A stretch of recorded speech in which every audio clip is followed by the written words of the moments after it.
আমরা দুনিয়ার মাটিতে বেঁচে আছি, আমরা নামাজকে আদৌ আদৌ আসতে পারিনি, নামাজের কাছে আসতে পারিনি, আমাদের কাছে আমরা এখনও কোরআনকে ভালোভাবে বিশ্বাস করতে পারিনি। সত্যি কি কোরআন নাজিল হয়েছে? তার 6666টা আয়াত কমবেশ, এর মধ্যে যতটুকু আছে প্রত্যেকটি কি সত্য?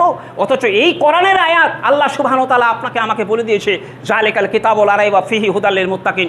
বাস্তব জীবনে আমাদেরকে কোরআনের কাছে আসতে হবে এবং এটা মুত্তাকিদের জন্য, হেদায়েতের জন্য, হুদাল লিল মুত্তাকিন, আমাদের মুত্তাকিনদের জন্য।